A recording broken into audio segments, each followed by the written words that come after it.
Hello everyone, in this video we will see how to make a cleanup on a React boilerplate project. So to do that, first go to your GitHub and create a repo, and here let's name our repo as YouTube. Yeah, it's fine, and let's make it public, add a readme file, and I guess that's fine. Yeah, now let's create the repo and go to code, copy your GitHub link, and then go to any place in your computer. Here I will just open the command line. You need to say git clone and your GitHub link.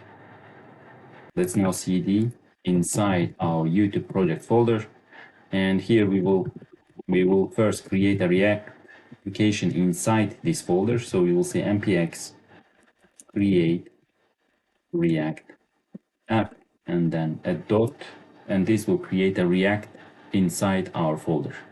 So we have created a React application inside our folder. The process is finished, but we still need to install a few dependencies which we will need in all of our projects. So one of them is React Router DOM and the other one is .env.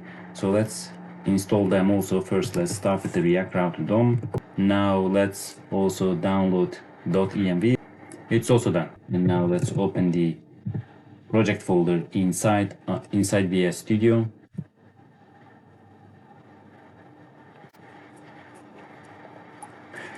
Here we have our project. This is the boilerplate React project, React.js project. So the first thing, maybe you can open the public folder, grab everything here except index.html. Grab everything, delete it, and then go to source folder, and here grab app CSS, test.js, logo SVG, web vitals, setup test. These 5 files, delete them.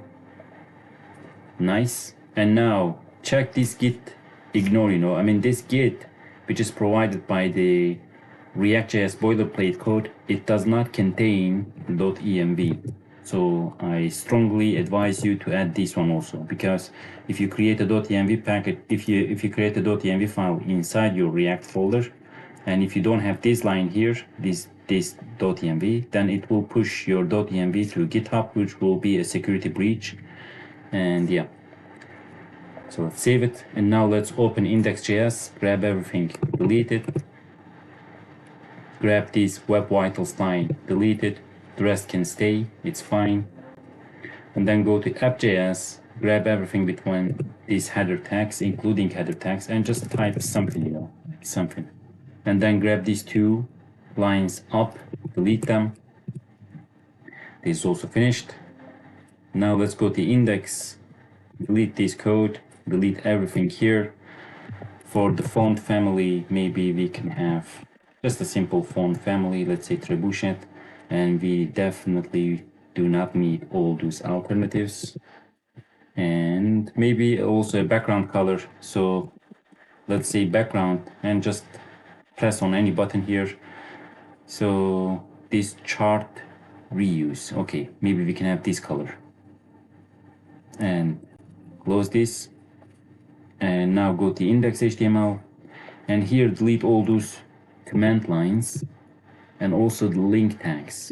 Okay, there is another link tag here. We deleted all of them, and those command lines, and also this no script.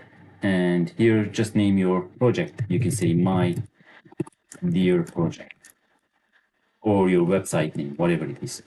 Okay, and here also you will define your application. We can say website for cleaning React.js boilerplate. And that's it. Now let's start our project. So now our website is working, but still I will tell you about this, where it is. Yeah, these 2 script tags. I also advise you to add these 2 script tags to your index.html. Why you need to add it? Because it will help you to avoid red React.js icon in your browser. For example, on this browser I don't have it, but in some of your browsers you will have this React.js icon, and it will be in red if you do not put these 2 lines, okay? And that's it actually. And one more thing I will tell. Where is that? Here.